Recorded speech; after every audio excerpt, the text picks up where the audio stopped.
Father, I have arrived. Just in time, Rubicon. Look at the water lilies in the pond. They were brought here from Memphis. This is a tribute from the governor of Memphis province. The lilies were plucked 20 days ago from the banks of the Memphis River, delicately immersed in jars filled with fresh water, transported on a ship across the Philistine Sea, and swiftly brought to Javriel. Today marks the onset of the flowering season. It would be a waste to enjoy these flowers alone, so I invited you to accompany me. I have also extended invitations to others. General Sarvis resides nearby in his mansion. He should be joining us shortly. Are you acquainted with him? Yes, I know him. Sarvis is a valiant general. Knowing him is not enough, Rubicon.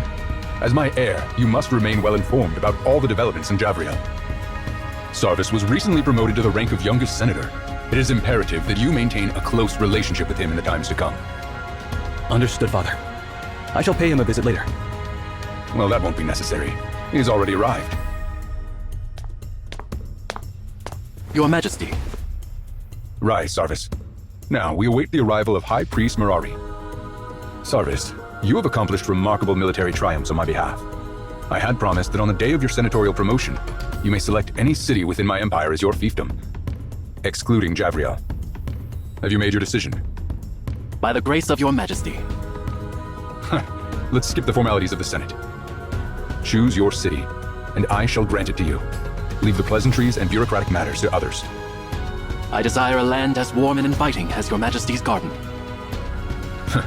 While numerous warm lands lie within my dominion, only one city possesses a garden-like charm.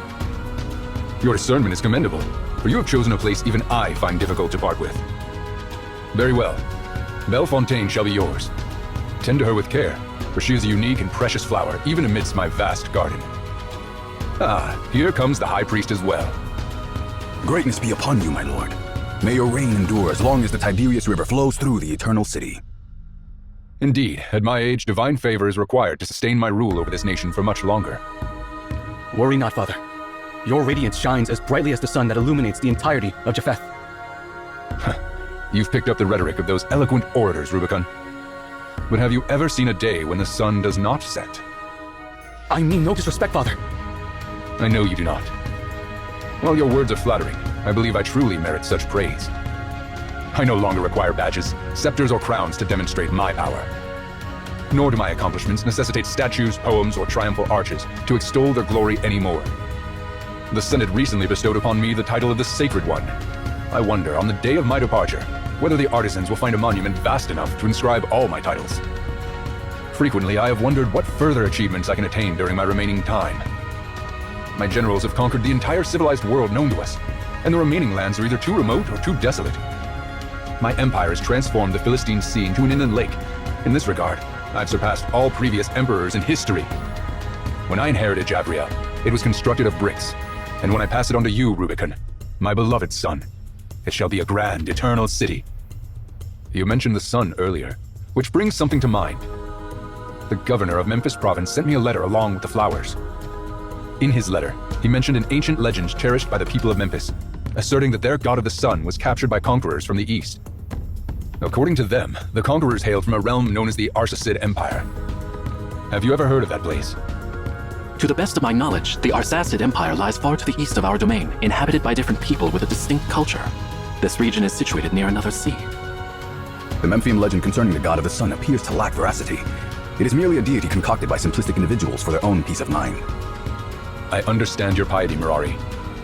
However, there have been countless gods worshipped in the lands conquered by Japheth. Since the native people believe in those gods, it implies that those gods have favored them, and we Japhethians won't interfere with their beliefs. With that said, it is surprising to hear claims that gods walk the earth as tangible beings that can be captured like treasures. Now, I find that interesting. Rubicon, Sarvis, and Merari, go to the Arsacid Empire and see it for me. If the god of the sun is truly there, bring it back to my throne. Only Javriel deserves an everlasting son. Father, what should we do to the kings and land of the Ars-Acid Empire? I desire the sun only. If they decline my request, destroy them all. And if they willingly relinquish it, you may decide their fate. Well, I've spent too much time discussing a tiny piece of land. Let us enjoy these splendid water lilies before the sun sets.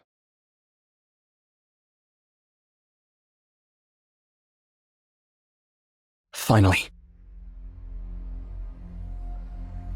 This is the fabled tower that reaches the heavens. Back in Javriel, I heard tales of it. The tales spoke of how the ancient people aspired to reach the heavens, and thus the tower was constructed. When its foundations were laid, the land was still known by its original name, Obed. I always believed it to be nothing more than fiction. I never imagined that the descendants of Obed continued to build upon it. The dreams of mankind are truly remarkable. From the way you spoke just now, one would think that we didn't emerge victorious in our great conquest, General Sarvis. High Priest, I'm sure you can sense that even as conquerors, our splendor of victory pales in comparison to this tower. We are facing something that cannot be conquered by force and will never bow to humans. You speak the truth. It is not only blood and sword that invoke awe. It is the achievements built upon intangible foundations that endure. Today, for the first time, the Japhethians bear witness to this marvel, and poets will compose new songs to commemorate this event. This is our shared feat. Together, our names will be engraved on the next arch of triumph in Javriel. But before your triumph, Your Highness, we have much to accomplish. What shall we do with the subjects of the Arsacid Empire? They have surrendered, so I have ordered our troops to cease fighting and rest. However, if the Arsacid Empire dares to resist, His Majesty's decree is to destroy it. Father is the sun, and naturally, he does not concern himself with the insects scorched by his blazing light. But the people here are far away from Japheth. It is not their fault they are unaware of His Majesty's mighty name. I understand your point, Your Highness. It has been said that we Japhethians are like a melting pot. There are 2 points behind that statement. First, we open our hearts and minds to all who are willing to submit. Second, if anyone is as stubborn as copper and iron, we will melt them with our fire until they become part of Japheth. Force and fear have been the best tools your father has employed for decades. Through them, the fire of Japheth's heart burns brighter and brighter. I agree that those methods are hardly the most effective. If Your Highness allows, I will find gentler ways to integrate the Arsacid Empire into our fold. If we can make the soldiers abandon their weapons for good, they will no longer pose a threat to us, and we will not need to shed their blood. The High Priest makes a valid point. This approach would spare the lives of those people without contradicting my father's will. What do you think, Sarvis? Well, I am just a general, and I focus on military affairs only. I will leave the decision on other matters to you and the High Priest. Ah, Sarvis. It is evident that your knowledge and eloquence surpass those of your colleagues in the Senate. Yet, you humbly refer to yourself as just a general. I'll take that as a yes. High Priest, I hereby grant you the authority to handle the people of the Arsacid Empire at your discretion. As you wish, Your Highness. Now, it is time to claim the ultimate rewards for our arduous journey. According to the historical accounts of the Arsacid Empire, it was the Emperor Darius who brought the god of the sun from Memphis to Obed 5 centuries ago. Darius once established the greatest empire in Obed. He made Memphis his province long before Japheth came into power. If this realm were still under his rule, I might have respectfully approached their gates and dispatched a messenger to request an audience. A man who desires to possess the sun must be as ambitious as my father.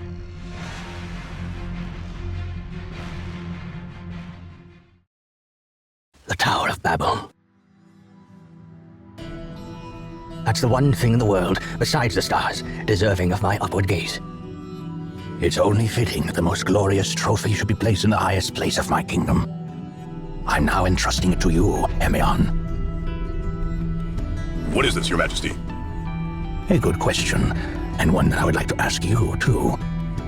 I have heard tales that beneath the majestic waterfalls of the Memphis River lies the dormant, ancient god of the sun. It once destroyed the capital of an ancient pharaoh and then sank into the river.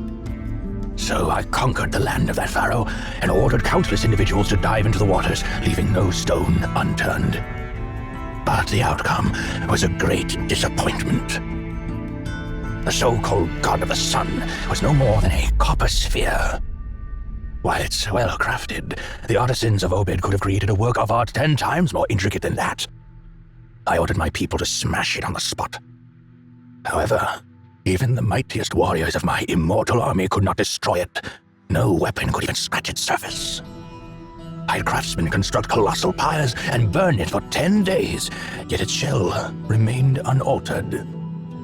Finally, I instructed my warriors to transport it to the highest peak in Memphis and cast it off the cliffs. But it was the unyielding stones below that shattered, not the copper sphere. Since long ago, you have collected many extraordinary artifacts in this tower. and you've recruited numerous scholars from my land. I have never impeded or doubted your endeavors. But now, I'm asking for a small favor in return. Unravel the mystery surrounding the sphere, and the reason why the Memphians revere it as the god of the sun. And find out the secret to its immortality.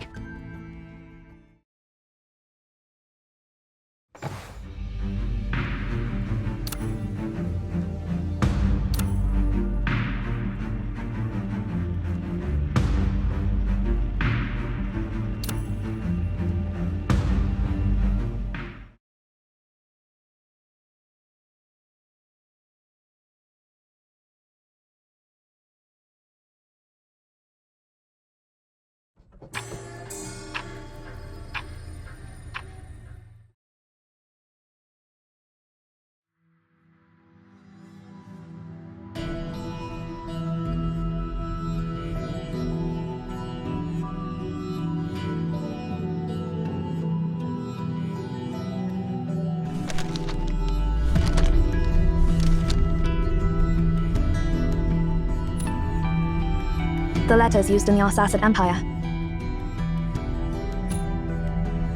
It was one of the dynasties that existed in Obed about 2,000 years before our time. The dynasty lasted for centuries, so it's hard to pinpoint exactly where we are within that period. Did you just bring us to some random point in time?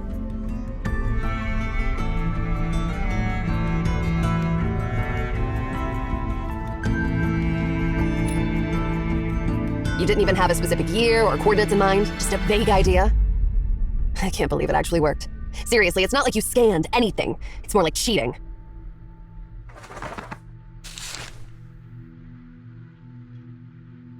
This is a legal document about the sale of grain and a deed to a farm. While it provides concrete information, it doesn't help us determine the exact time.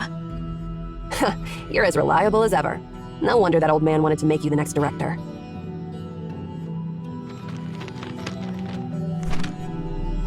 Why did you throw them at me? You can read them too, can't you?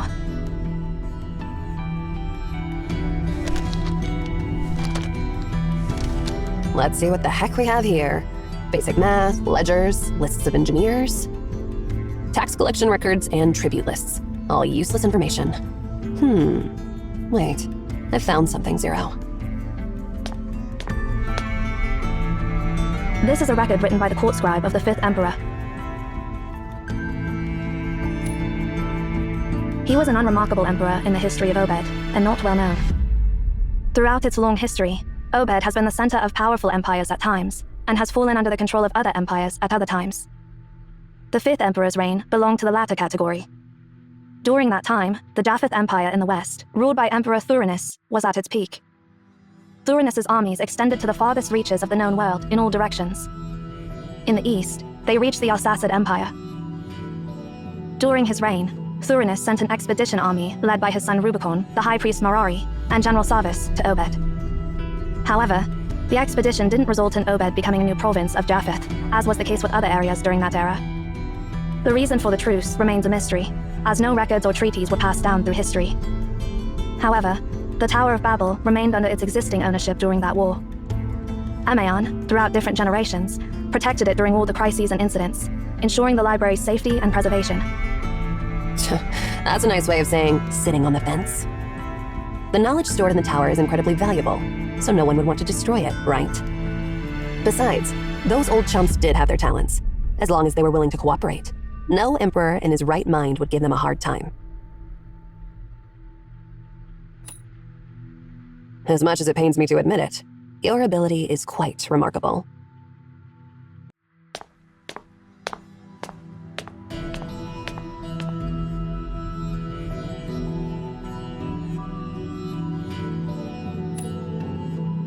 If I remember correctly, this is the second time you've asked me a question like this. My answer is still the same, but since this is your second question, I think it's best to give you more information. Arishan is the daughter of the previous director. Before my arrival, Cosmos planned to appoint her as the next director.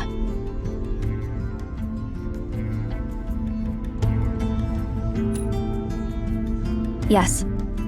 Similarly, before your arrival, I was supposed to become the next director. My duty is to safeguard this tower and the Library of Babel. And naturally, that includes you, as the current director. What are you two whispering about back there? Hurry up and follow me.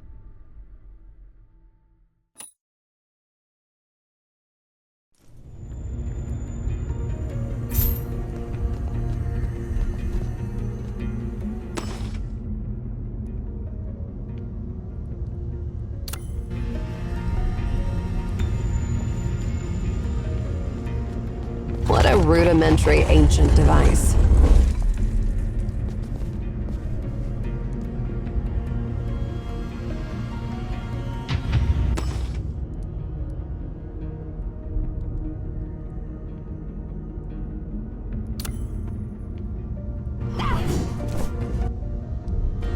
This is such a mess. It's like a battle just took place here. Maybe that's exactly what happened. According to historical records, this is the time when the war between Obed and Japheth. We might have arrived at a point where the war is still ongoing. They can fight their wars all they want, but why did they break into the library and make such a mess? It used to be a throne indeed. The history of the Library of Babel and Emaon is far older than the fleeting thrones of this land. Thrones may rise and fall, yet the tower stands firm. True Emaons must adapt to the shifting of power and serve the reigning monarchs, but that does not mean we owe them our allegiance. However, during the eras when the Tower of Babel wasn't forgotten, almost every monarch took pride in conquering it. The throne within the tower was a testament to their conquest. With the library's opening, the primordial sector housing the throne became a prominent landmark. Anyway, since we don't have a specific goal, why don't we head in that direction? Perhaps we'll stumble upon unexpected treasures.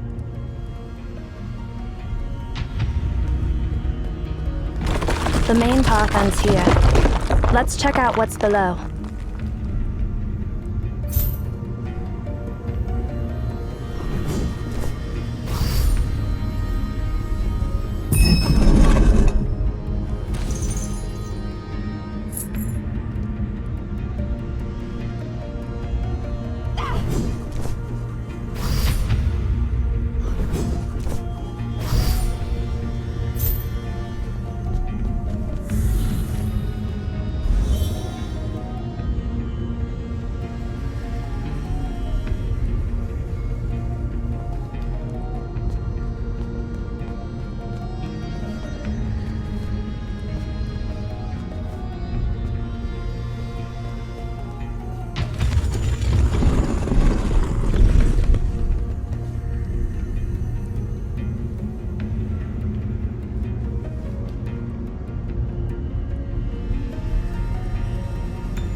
Not even budging?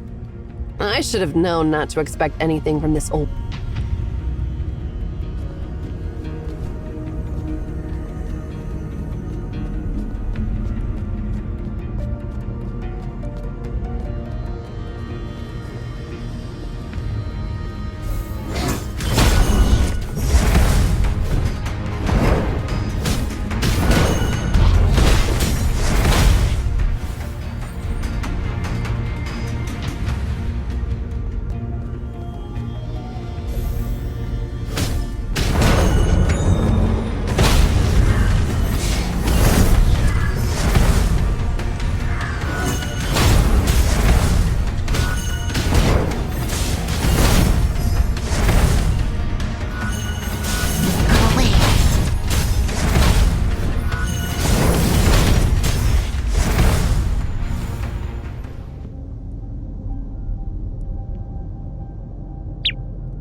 Who's there? Wait.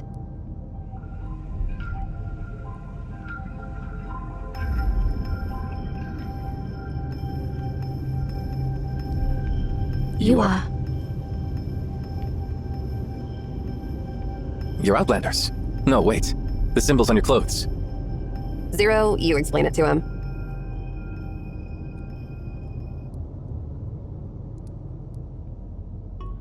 So, you're travelers from the future. That's truly incredible. Since you're from the future, your clothes must also be from the future. No wonder I can't place their origin. The Library of Babel is truly full of wonders. Could you tell us which era we are in? Since you're from the future, you probably already know that the current ruler of Obed, the 5th Emperor, is a disappointment. Yeah, and we know that the Arsacid Empire was at war with the Japheth Empire. Has the war ended? The war has ended. Despite Tharinius being advanced in years, he didn't underestimate his enemy, and prepared enough troops for a full-scale war. Unfortunately, he overestimated his opponent. The 5th Emperor couldn't manage a single clash on the battlefield. As soon as he found out that Japheth only wanted a specific item from the Tower of Babel, he backed down immediately. Huh, you don't seem to have a high opinion of your emperor. Is it acceptable for a subject to say such things? Emperor. He's far from deserving that title. You mentioned that Japheth only wanted a specific item from the tower. What is it?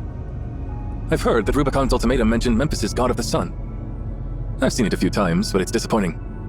It's just a huge metal ball that doesn't seem to have any connection to the sun other than its shape. I heard it was a trophy captured by Obed's past monarch, Emperor Darius, at the conquering Memphis. The item was sent away by Rubicon a few days ago, and it should be close to the Ephrathoth on the coast of the Philistine Sea by now. Then it will be loaded onto a ship and sent to Javriel. Looks like we're too late. No, not yet. 2,000 years ago, Ephrathah by the Philistine Sea witnessed the final glimmer of Arten. Ephrathah by the Philistine Sea? Hold on.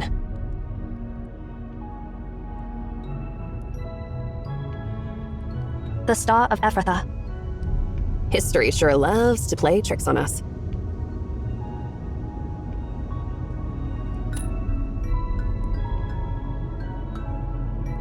So, you don't know how to control that copper sphere either.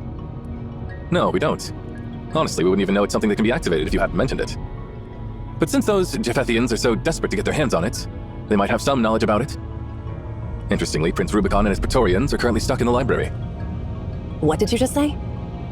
Rubicon didn't leave after obtaining that god of the sun. He learned about us in the Library of Babel from the 5th Emperor. Rubicon considered the library a treasure far more valuable than that copper sphere, so he took his soldiers inside the Tower of Babel. It happened to coincide with the opening of the library, so I'm not sure if we should call it lucky or unlucky. So, you mean we can find him inside the Library of Babel? Exactly. Unfortunately, I won't be able to accompany you for the rest of your journey. I need to find my companions as soon as possible. That's all right. Thank you for all the information. May the library be with you. Emeon from the future.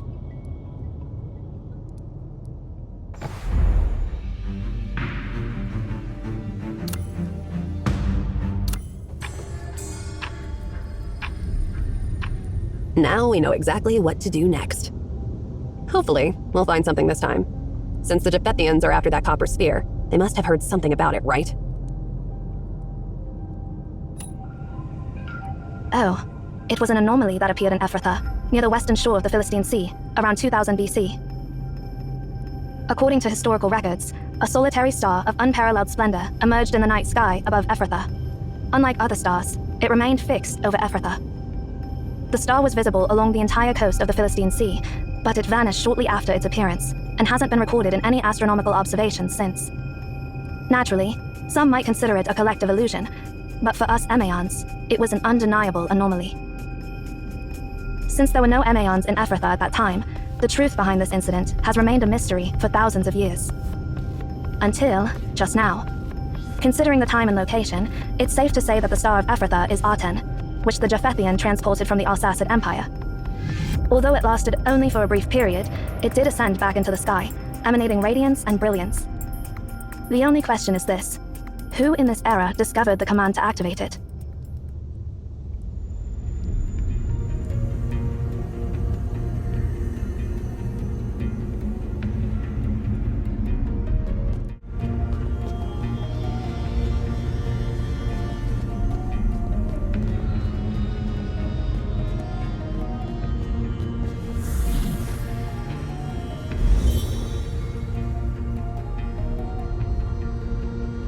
These are traces left by the marching soldiers.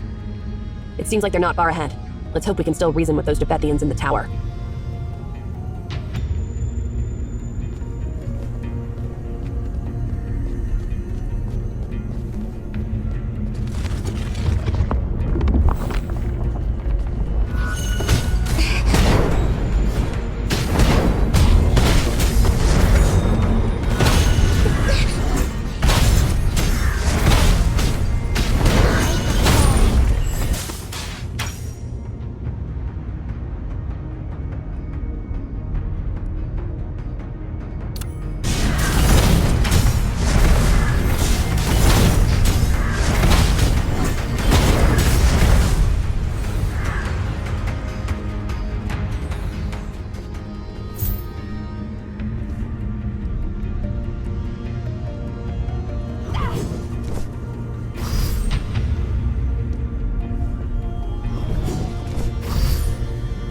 Interesting fellow.